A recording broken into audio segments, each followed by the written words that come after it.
বন্ধুরা এখন বাজে সকাল ৫টা। আজকে ঘুম থেকে তাড়াতাড়ি উঠে গেছি। উঠেই বাইরে বেরিয়েছি আর মনা খুব দুষ্টুমি করছিল। ওর জন্য ভাবলাম ওকে ওই ঘরের মধ্যে রেখে দেবো, তো ধরে নিয়ে গেলাম। তো নিয়ে নামিয়েছি আর দেখো লাফিয়ে পালিয়ে গেল।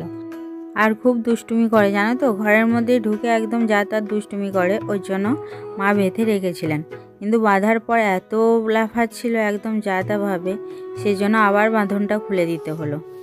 আর এদিকে ওর মাকে এখনও খোলা হয়নি, ওর মা এখনও বাঁধাই আছে। ঘরের মধ্যে থেকে বাইরে আনা হয়েছে, বাইরে বাঁধা আছে। বাইরে বেঁধে দেওয়ার পর ওদেরকে খাবার দেওয়া হয়েছে, ওরা এখন খাচ্ছে। আর এই এত সকালে ওদেরকে যদি খুলে দেওয়া হয় না, লোকের ঘরে চলে যাবে, আর লোকের ঘরে সকালবেলায় গেলেই তো চেঁচাবে। ওর জন্য একটু বেলা হয়, তারপর ছাড়া হয়। আর তখন অনেক ছাগলও আসে, তো ওদের সঙ্গে বাইরের দিকে চড়তে যায়। শুভ সকাল আমার প্রিয় বন্ধুরা, কেমন আছো সবাই? আশা করছি যে যেখান থেকে আমার ভিডিও দেখছো সকলে ভালো আছো এবং সুস্থ আছো। বড়দেরকে প্রণাম এবং ছোটদেরকে অনেক অনেক ভালোবাসা দিয়ে আজকের ভিডিওটি শুরু করছি। বন্ধুরা এখন দেখো 8:30 বাজে, আর আমার এদিকে রান্না হচ্ছে। তো ভাত রান্না হচ্ছে, এখনও তরকারি কিছু কাটিনি। তো মা দোকানে গেছে, মা দোকান থেকে আসুক তারপর রান্না করে নেব। তো চলো বন্ধুরা এদিকে রান্নাগুলো করে নিই। বন্ধুরা এখন বাজে 8টা, আর কত রোদ দিয়েছে দেখো, প্রচণ্ড রোদের জোর হয়েছে আজকে। ওর জন্য না আমার কথা বলার সময় দুটো চোখ বারবার বন্ধ হয়ে যাচ্ছিল, প্রচণ্ড রোদ লাগছিল চোখে, ওই জন্য। আর আজকে রান্না বসাতেও অনেকটা দেরি হয়ে গেছে, কারণ ছেলেকে পড়াতে বসিয়েছিলাম চা খেয়ে। তো ছেলেকে পড়িয়ে তারপর পড়াতে বসিয়েছি, ওর জন্য একটু দেরিও হয়ে গেল।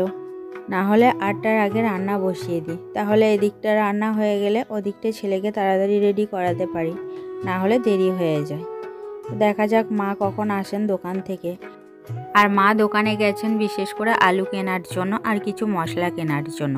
আর আলু জানো তো নেই, কারণ এই সপ্তাহে হাট করা হয়নি, সেই জন্য আলু নেই। ওই জন্য মা সকালেই দোকান গেছেন, কারণ বিকালে না যাওয়া হয়নি, না হলে বিকালেই দোকান করে আনেন। বন্ধুরা মা দোকান থেকে চলে এসেছেন, আসার পরেই আমি তাড়াতাড়ি করে আলুগুলো কেটে ফেললাম। আর আজকে জানো তো ডাল করব, আর তার সঙ্গে সয়াবিন এনেছেন, তো সয়াবিন দিয়ে ডাল করব। এখানে আছে মুগের ডাল আর তার সঙ্গে আছে মুসুরির ডাল। তো ওর জন্য মুগ ডালটা আগে ভেজে নেব, ভেজে নিয়ে তারপর কুকারে চাপিয়ে দেবো, না হলে অনেকটা দেরি হয়ে গেছে। এদিকে রান্নার দেরি হয়ে গেলে তো ওদিকে স্কুলের দেরি হয়ে যাবে, সেই জন্য ভাবলাম কুকারেই এই রান্নাটা চাপিয়ে দিই, কারণ এটা সেদ্ধ হতে অনেকটা টাইম নেবে, আর কুকারে তো বেশিক্ষণ টাইম নেবে না, সেই জন্য ভাবলাম কুকারেই চাপিয়ে দিই। আর ওদিকে আমি কেটে রেখেছি আলু, আর তার সঙ্গে কাঁচা পেঁয়াজ কেটে দিয়েছি, আর 4টে কাঁচা লঙ্কা দিয়েছি, আর একটা টমেটো। তো ওগুলো একসঙ্গে দিয়ে দেবো। আর এদিকে দেখো মুসুর ডালটা আছে, মুসুর ডালগুলো সবগুলো দেব না, অল্প দেব, যেহেতু মুগ ডাল রয়েছে ওর জন্য মসুর ডালটা অল্প দেব। চলো বন্ধুরা এদিকে আমি মুগ ডালটা ভেজে নিই।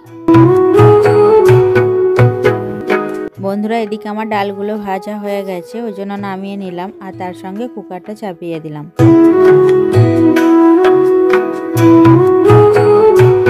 তারপর ডালগুলো ভালো করে ধুয়ে নিয়ে চলে এসেছি কলতলায়। তো ধুয়ে এখন কুকারের মধ্যে দিয়ে দিলাম, আর তার সঙ্গে আলু পেঁয়াজ কাটাগুলোও দিয়ে দিলাম। তো এরপর ঢাকনাটা ভালো করে লাগিয়ে নেব। আর এটা এদিকে হবে, আর ওদিকে আমার যে বাকি রান্নাগুলো আছে সেগুলো করে নেব। ওদিকে হবে মাছের ঝাল, তো চলো মাছের ঝালটা করি, আর এটা এদিকে হতে থাক। বন্ধুরা দেখো এদিকে আমার ডাল সেদ্ধ হয়ে গেছে, আর খুব সুন্দর গন্ধ বেরিয়েছে জানো তো, আর কত সুন্দর সেদ্ধ হয়ে গেছে দেখো। আর আমি জানো তো এর মধ্যে মশলাগুলোও দিয়ে দিয়েছিলাম যাতে তাড়াতাড়ি হয়ে যায়। তারপর বাটির মধ্যে ঢেলে নিলাম। এদিকে চলে এলাম উনুন শালে, আর আমি সয়াবিনগুলো না ঠান্ডা জলে ভিজিয়ে রেখেছিলাম, তো ওগুলো দেখো এখন নিংড়ে নিচ্ছি। সয়াবিনের জলটা আমার নিংড়ানো হয়ে গেছে। তারপর দেখো তেল দিয়ে দিয়েছি কড়াইয়ে, এরপর সয়াবিনগুলো ভালো করে ভেজে নেব। আর মা এদিকে বলেছিলেন সয়াবিনগুলো আলু দিয়ে করার জন্য, আলু দিয়ে তরকারি, কিন্তু আমি বললাম যখন ডাল আনা হয়েছে তার সঙ্গে মুগের ডালও রয়েছে, তাহলে ডাল দিয়েই করি। আর খেতেও ভালো লাগে জানো তো, অনেকবার খেয়েছি। আর নিরামিষ হলে তো আরও ভালো লাগে খেতে। যাই হোক ওদিকে আমার রান্নাগুলো হয়ে গেছে, শুধু এই ডালটা হয়ে গেলেই আমার সব রান্না কমপ্লিট হয়ে যাবে। এদিকে রান্না হয়ে গেলে ওদিকে তাড়াতাড়ি ছেলেকে রেডি করিয়ে দেবো। এখন প্রায় 9:30 বেজেই গেছে, আর রোদের জোর দেখো, প্রচণ্ড রোদ দিয়েছে, মনে হচ্ছে যেন অনেক বেলা হয়ে গেছে। আর এখন রোদ হওয়াটা খুবই ভালো, জানো তো, কারণ এখন তো সবাই ধান কাটছে মাঠে। আর যদি মেঘ করে তাহলে তো সবাই সমস্যায় পড়ে যাবে বৃষ্টি এলে। ওর জন্য রোদ হওয়াটা বিশেষ করে দরকার। তো বন্ধুরা চলো, এদিকে আমি সয়াবিনগুলো ভেজে নিই।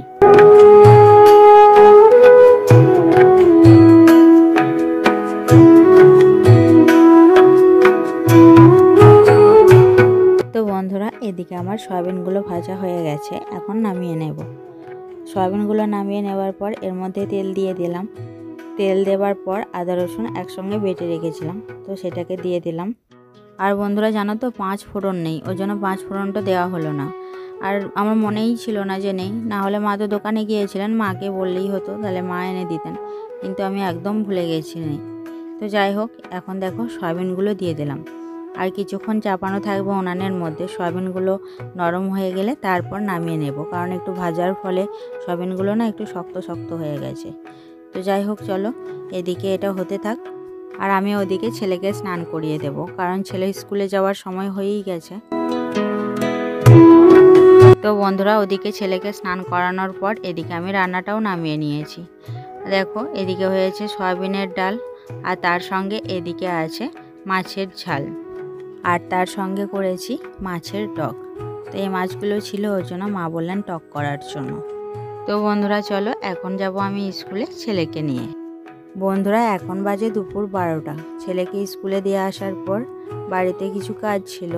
ওই উনুন শালটা তখন তো লেপা হয়নি, পরিষ্কার করাও হয়নি, আর উঠানটাও ঝাঁট দেওয়া হয়নি। তো ওগুলো বাগিয়ে নিলাম, বাগিয়ে এখন দেখো স্নান সেরে নিয়েছি। আর আজকে আমাদের গ্রামে রেশন দিচ্ছে, তো ওই জন্য মা আমাকে বললেন যে তাড়াতাড়ি স্কুল থেকে আসার জন্য রেশনটা নিতে হবে। ওর জন্য আমি একটু তাড়াতাড়ি এলাম, কিন্তু এসে দেখলাম যে মা নিচ্ছেন। ওর জন্য আমি গেলাম, মা বললেন যে আমি নিয়ে নিচ্ছি, তুই যা, তুই গিয়ে স্নান সেরে নে। ওর জন্য আমি স্নানটা সেরে নিলাম। আর জানো তো, অনেকটা লাইনে দাঁড়াই, তো ওর জন্য দেরি হয়ে যায়, আরও করে প্রচুর বড় লাইন হয়ে যায়। আর এখন তো সবাই ধরো বাড়িতেই থাকে, যখন মাঠে কাজে যাবে তখন সবাই থাকে না, তো ওরা কাজের থেকে এসে তারপর রেশন তোলে। কিন্তু এখন সবাই বাড়িতে আছে, ওর জন্য একটু বেশি ভিড় হয়ে যায়, আর লাইনটাও অনেকটা বড় হয়ে যায়। ওর জন্য না আমার দেরি হয়ে যায়। যেদিন ছেলের স্কুল থাকে, ছেলেকে আনতে যাবার সময় একটু সমস্যা হয়ে যায়, কারণ যদি দেরি হয়ে যায় ওদিকে রেশন তোলা, তার সঙ্গে আবার ওকে আনতে যাওয়া। তো ওর জন্য বাবা থাকলে বাবার ওদিকে রেশন নেন, আমি ছেলেকে আনতে যাই, না হলে বাবা আনতে যান, আমি রেশন নিই, এইভাবেই হয়। তো যাই হোক, এদিকে আমার স্নান সারা হয়ে গেছে। এখন যাব রুবি আর রুবির মাকে খেতে দিতে।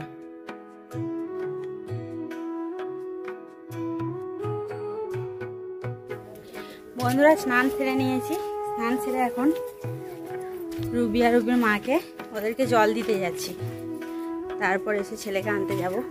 চলো ওদেরকে জল দিয়ে আসি।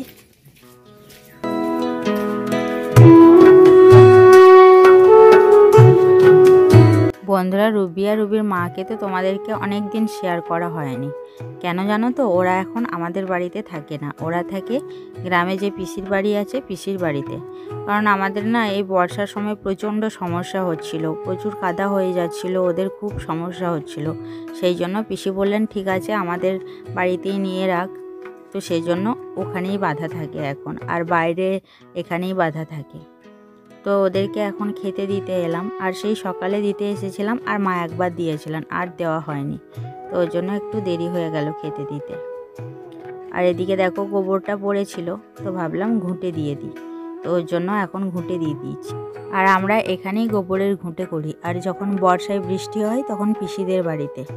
আর মা যেহেতু গোবর দেন, সেজন্য আমি আসি না, মাই দিয়ে দেন। আর আজকে এই গোবরটা পড়েছিল, তো ভাবলাম আমিই দিয়ে দিই, সেই জন্য আমি এখন গোবরের ঘুঁটে দিয়ে দিচ্ছি।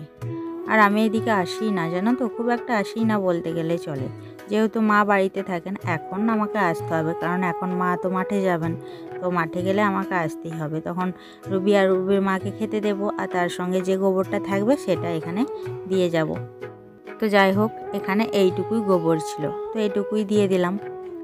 আরও অনেকটা গোবর ছিল, মা অন্য কোথাও দিয়ে দিয়েছেন গোবরের ঘুঁটে।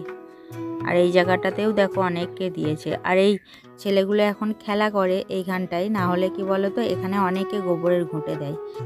এখানে যেহেতু ছেলেগুলো এখন খেলা করে, নেট দিয়ে ঘিরে রেখেছে, সেই জন্য এখানে এখন আর কেউ দেয় না, ওই মাঠের দিকে সব গোবর দিয়ে আসে।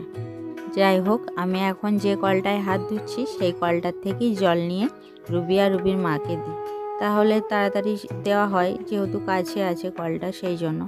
তো বন্ধুরা চলো, এখন যাব ছেলেকে স্কুল থেকে আনতে। বন্ধুরা এখন বাজে বিকাল 4টে। ছেলেকে স্কুল থেকে আনার পর দুপুরে খাওয়া দাওয়া করে শুয়ে পড়েছিলাম। তারপর ছেলেকে ঘুম পাড়ালাম। ওকে ঘুম পাড়ানোর পর আমিও একটু শুয়েছিলাম। তারপর দেখলাম 4টে বেজে গেছে। এখন দেখো শুকনো জামা কাপড়গুলো তুলে নিচ্ছি, আর কিছু জামা কাপড় ভিজেও রয়েছে, ওই জন্য সেগুলোকে এখন তুললাম না, যেহেতু এখনও হালকা হালকা রোদ রয়েছে সেই জন্য। আর ছেলেরও ড্রেসটা কেচেছিলাম, স্কুল ড্রেসটা স্কুল থেকে আসার পর, তো ওটাও এখনও অনেকটা ভিজে রয়েছে, ওই জন্য ওটাকেও এখনও তুললাম না। জামা কাপড়গুলো তুলে নেবার পর উঠানে কিছু ঘুঁটে মেলা ছিল, তো সেগুলোকেও কুড়িয়ে নিলাম। তো বন্ধুরা চলো, এখন আমি উঠানটাকে ঝাঁট দিয়ে নিই। তো বন্ধুরা আমার উঠান ঝাঁট দেওয়া হয়ে গেছে দেখো। আর এই যে এই দড়িটা দেখতে পাচ্ছ, এই দড়িটাতে না মনাকে বেঁধে রেখেছিল। মনা শুয়ে আছে দেখো, এইটা করে বেঁধে রাখা হয়েছিল। আর এত লাফাচ্ছিল, একদম যা তাভাবে লাফাচ্ছিল, ওই জন্য তাড়াতাড়ি করে খুলে দিতে হলো।